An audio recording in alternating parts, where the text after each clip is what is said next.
दोस्तों, सैमसन को आप सभी जानते हैं और ये भी कि वो दुनिया का सबसे बड़ा योद्धा था और एक गधे की हड्डी से 1000 पुरुषों को मार डाला था और एक जवान शेर के जबड़े को हाथों से फाड़ डाला था।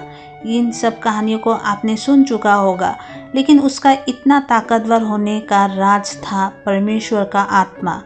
पर आप शायद ये नहीं जानते हैं, सैमसन के अंदर परमेश्वर का आत्मा नहीं रहता था। लेकिन हम जब बाइबल को ध्यान से पढ़ते हैं तो पता चलता है कि कुछ समय के लिए उसके अंदर परमेश्वर का आत्मा उतरता जरूर था, पर फिर चला भी जाता था।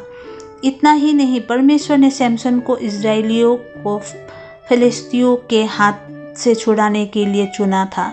दोस्तों, न्यायियों की पुस्तक 14 अध्याय का 5 पद में लिखा है कि तब सैमसन अपने माता पिता को संग ले तिमन्ना को चलकर तिमन्ना की ताक की बारी के पास पहुंचा। वहां उसके सामने एक जवान सिंह गरजने लगा।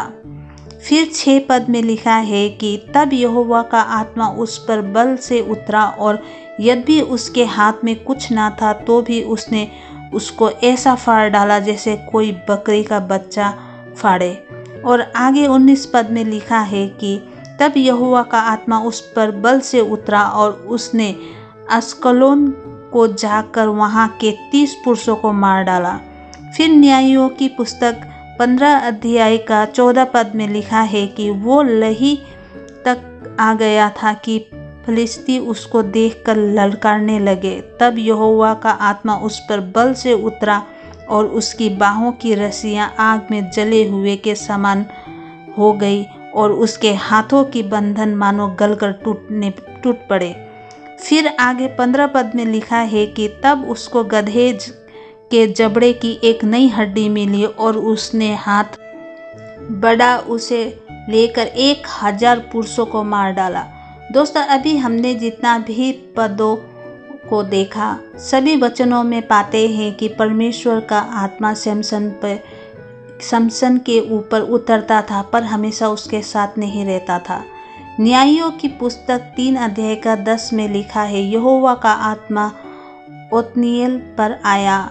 न्यायियों की 6 अध्याय का 34 पद में लिखा है कि तब यहोवा का आत्मा गिदोन पर आया। और पहला सामुएल 16 अध्याय का 13 पद में तब सामुएल ने अपना तेल का सींग लेकर उसके भाइयों के मध्य में उसका अभिषेक किया और उस दिन से लेकर भविष्य को यहोवा का आत्मा दाऊद पर बल से उतरता रहा।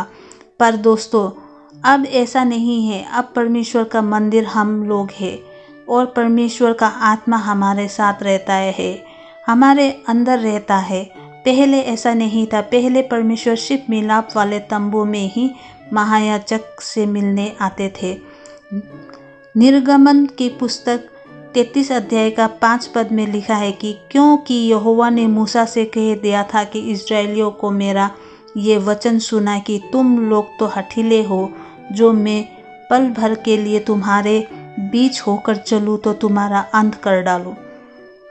फिर निर्गमन 34 अध्याय का 9 पद में मूसा ने परमेश्वर से कहा, हे प्रभु, यदि तेरे अनुग्रह की दृष्टि मुझ पर हो तो प्रभु हम लोगों के बीच में होकर के चले।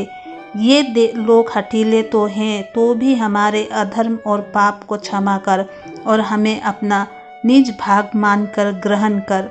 दोस्तों, परमेश्वर इतना पवित्र है कि वो पाप को देख तक नहीं सकता।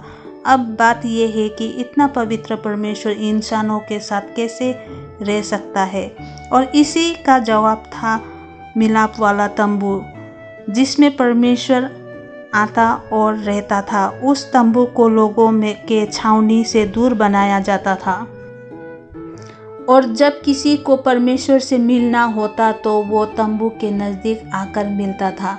इस बारे में निर्गमन 33 अध्याय का 7 पद में पढ़ सकते हैं। दोस्तों, वो मिलाप वाला तंबू स्वर्ग को देखकर बनाया था।